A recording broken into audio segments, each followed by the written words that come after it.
లక్ష్మీనరసింహస్వామి గుడికి ఎంతో ప్రాశస్త్యం ఉంది. ఈ గుడిలో ఈ మధ్యకాలంలో కదిరి ప్రాంతంలో ఒక అపోహ భక్తుల్లో అయితేనేమి ప్రజల్లో అయితేనేమి ఒక అపోహ చక్కర్లు కొడతా ఉంది. దానికోసం అది మా కదిరి జనసేన పార్టీ దృష్టికి రావడం జరిగింది. కొంతమంది భక్తులు మా దగ్గర వచ్చి ఆవేదన వెలిబుచ్చడం జరిగింది. దానికోసం మేము ఈరోజు కదిరి జనసేన పార్టీ తరఫున శ్రీమద్ కాదిరి లక్ష్మీనరసింహస్వామి దేవస్థానం కదిరి ఈఓ గారిని కలవడం జరిగింది. వారికి ఒక రిప్రజెంటేషన్ ఇవ్వడం జరిగింది. ఎందుకంటే ఈ మధ్యకాలంలో కదిరి లక్ష్మీనరసింహస్వామి గుడిలో పనులు చేయడం జరుగుతూ ఉంది. ఆ పనులలో భాగంగా లోపల గర్భాలయంలో గర్భగుడి విగ్రహాలను ఎత్తు పెంచాలని, అలాగే కోనేరులో సీపేజీ నివారణ కావట్లేదని చెప్పేసి చాలామంది భక్తులు అయితేనేమి ధార్మిక సంస్థలు అయితే అలాగే కదిరి ప్రజలు చాలామంది మా దృష్టికి తీసుకురావడం.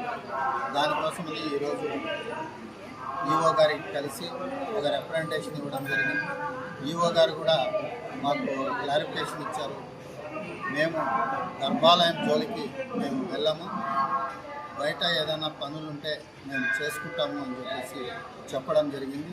అలాగే వారిని మేము కోరింది ఒక్కటే, దాని గురించి మీరే వివరణ ఇస్తే చాలా బాగుంటుంది, భక్తుల్లో ప్రజల్లో అపోహలు తొలగిపోతాయని చెప్పి చెప్పడం జరిగింది. వివరణ ఇస్తాను అని చెప్పి ఆయన చెప్పడం జరిగింది.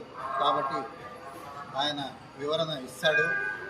కాబట్టి ఆ వివరణ ఇచ్చేంత వరకు మీరు అపోహలను నమ్మొద్దని చెప్పేసి మేము తెలియజేస్తున్నాం. అలాగే ఈఓ గారికి కూడా ఎంత తొందరగా వీలైతే అంత తొందరగా మీరు వివరణ ఇవ్వమని కదిరి జనసేన పార్టీ తరఫున మేము కోరాం.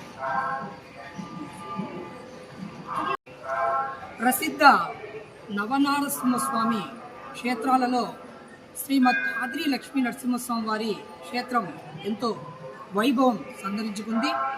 అందులో భాగంగానే కదిరి పట్టణానికి వచ్చేటువంటి భక్తాదులకు ఎవరైతే ఉన్నారో వారి సౌకర్యార్థం శ్రీవారి ఆలయం చుట్టూ అభివృద్ధి పనులు చేయాలని ఒక సంకల్పంతో ఒక ప్రసాద్ స్కీమ్ అనేది ప్రవేశపెట్టడం జరిగింది. ఆ ప్రసాద్ స్కీమ్ కింద లేనిపోని ఉదంతుల వల్ల భక్తుల్లో ఒక ఆందోళన నెలకొనింది. అటువంటి ఆందోళనని నివృత్తి చేయాల్సిన బాధ్యత ఆలయ అధికారి అయినటువంటి శ్రీమద్ కాదిరి లక్ష్మీనరసింహస్వామి వారి ఆలయ ఈవోకి ఏదైతే ఇప్పుడు అభివృద్ధి పనులు జరుగుతున్నాయో అందులో భాగంగా శ్రీవారి గర్భాలయాన్ని పునర్నిర్మాణ పనులు చేస్తున్నారని, ఆ శ్రీవారి మూల విరాటు విగ్రహ ఎత్తు పెంచుతున్నారనే అభద్రతా భావానికి హిందూ ధార్మిక సంస్థల ప్రతినిధులు మరియు పట్టణ భక్తులు మరియు ధార్మిక సంస్థలు కూడా ఎంతో ఆవేదన చెంది ఆందోళన చెందుతున్నారు. అటువంటి ఉదంతులు ఏవైతే ఉన్నాయో వాటికి ఒక స్పష్టమైన నిర్ణయాన్ని తెలియజేయాలని ఆలయ ఈవో గారికి కదిరి జనసేన పార్టీ ఇన్ఛార్జ్ భైరవప్రసాద్ గారి ఆధ్వర్యంలో ఆయనకు ఒక వినతి పత్రం అందించడం జరిగింది. ఏదైతే భక్తుల్లో నెలకొని ఉందో అటువంటి అపోహలను తొలగించి 2 లేదా 3 రోజుల లోపల ఈ గర్భాలయ పునర్నిర్మాణ పనులు చేపట్టడం లేదని స్పష్టత తెలియజేయడం జరిగింది.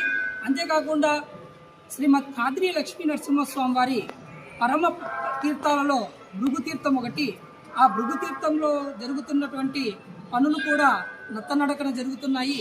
ఆ పనులు కూడా త్వరితగిన పూర్తి చేసి అటువంటి తీర్థాన్ని భక్తులకు అందుబాటులో తీసుకురావాలని ఆయనకు వివరంగా తెలియజేయడం జరిగింది.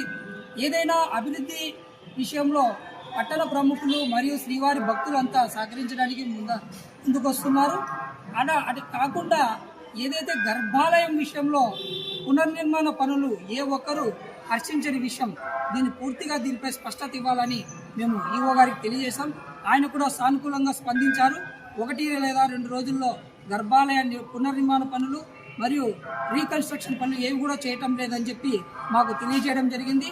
లేని పక్షంలో జనసేన పార్టీ తరఫున ఈ గర్భాలయం విషయంలో మేము పూర్తి పై అధికారులను కూడా సంప్రదించి భక్తులలో నెలకొని ఉన్నటువంటి అపోహల్ని తొలగించడానికి జనసేన పార్టీ తరఫున కృషి చేస్తామని తెలియజేస్తారు. ఈ దినము కదిరిలో ప్రజల ద్వారా అయితేనే భక్తాదుల ద్వారా అయితేనే మన కదిరి శ్రీమద్ కాదిరి లక్ష్మీనరసింహ స్వామి గర్భగుడిలో నిర్మాణం చేయాలన్న వదంతులు వచ్చినాయి. అందు గురించి భక్తాదులు ప్రజలు భైరవ ప్రసాద్ ఇన్ఛార్జ్ గారికి తెలియజేయడం.